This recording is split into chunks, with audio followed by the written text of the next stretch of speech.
What's up, guys? Welcome back to the channel. Welcome back to the last match reaction of the season. It's finally over. The painful season, a very long season that actually flew by, weirdly enough. But it was a very long season, especially I think mentally more so than time consuming.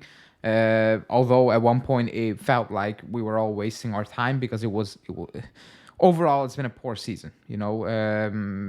Not good enough. We won the Coppa Italia, which definitely helped a little bit.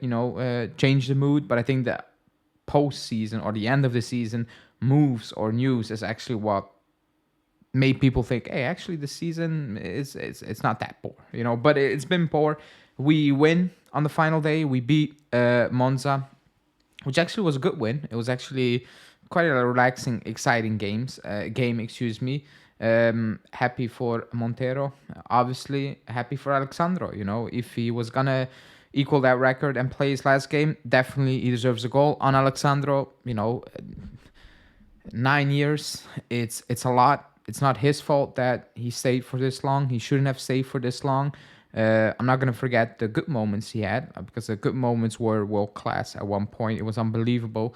But we run him into the ground, and he was never the same the last three years at least, maybe even before. But the last 3 years has been average at best. It's not his fault that he was here for so long.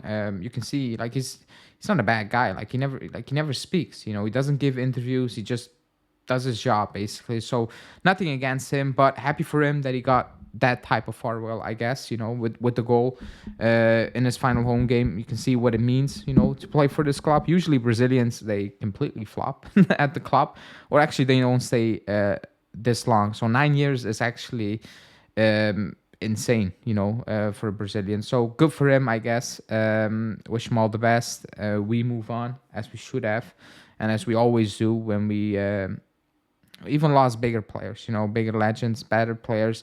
But that's sad. The takeaway of the game is that, well, obviously Fagioli is back, and that's also we go from here. This is where we need to go from, because Fagioli, obviously we missed him, and I'm not even one of those people saying, oh, he has world-class potential going over the top. I like him. He's a good footballer.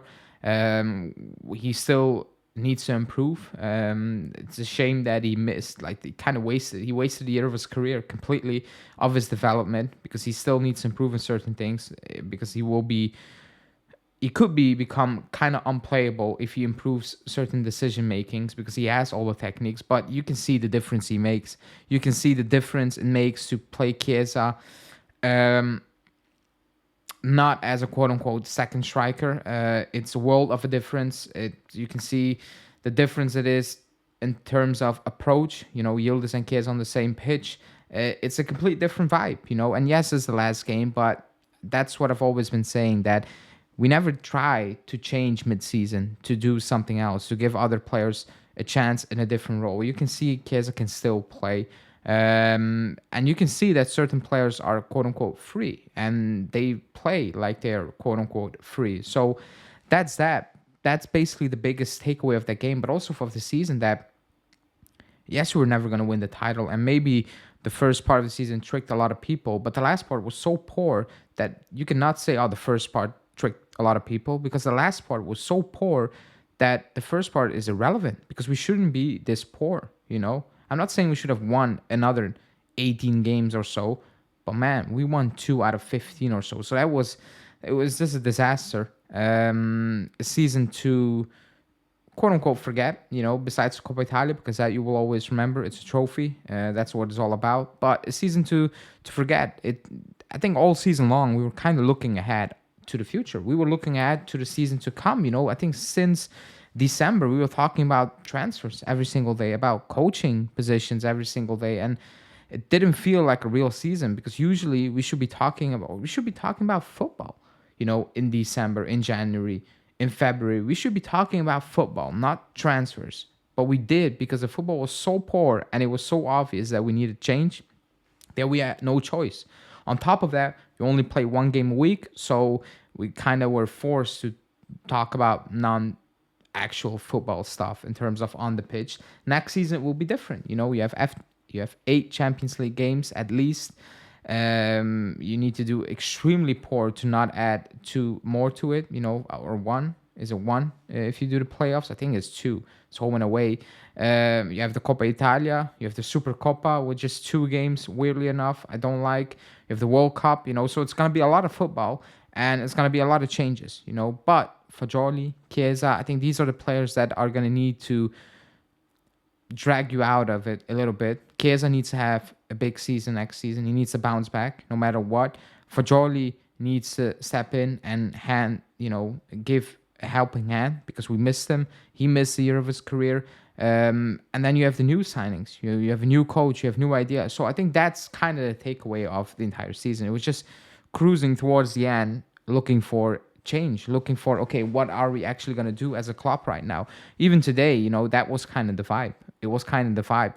We look at Fagioli and like, okay, that's a good point. You look at how Chiesa played the last 2 games in a different position, especially the last 50 minutes against Bologna. And today you're like, okay, that's something we can go off.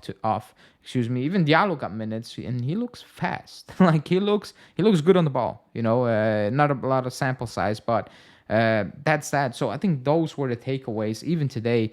But at the final whistle, it was just, it's over. It's done. It's finally done. The season was done after the Coppa Italia, obviously, but now it's officially done. We don't need to preview the game. We don't need to head into the weekend. Are we gonna beat Salernitana at home? Are we gonna beat Empoli? Like, that's gone for a good 3 months, basically. Almost. So that's good, I guess. Euros around the door. That will around the corner. Excuse me. That will take the focus away, but it's been a long season, So now it's different. Now we're gonna talk about real transfers. We're gonna talk about a new Juve that's been built from quote unquote the ground up. Juve that's been built by Giuntoli, who was brought in to build a new Juve, and it's all wait and see now.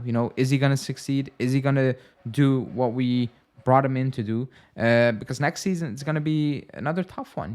It's all new for us. Napoli are signing Conte. Inter not going away. De Rossi will have his second season with Roma. Gasperini is not going away.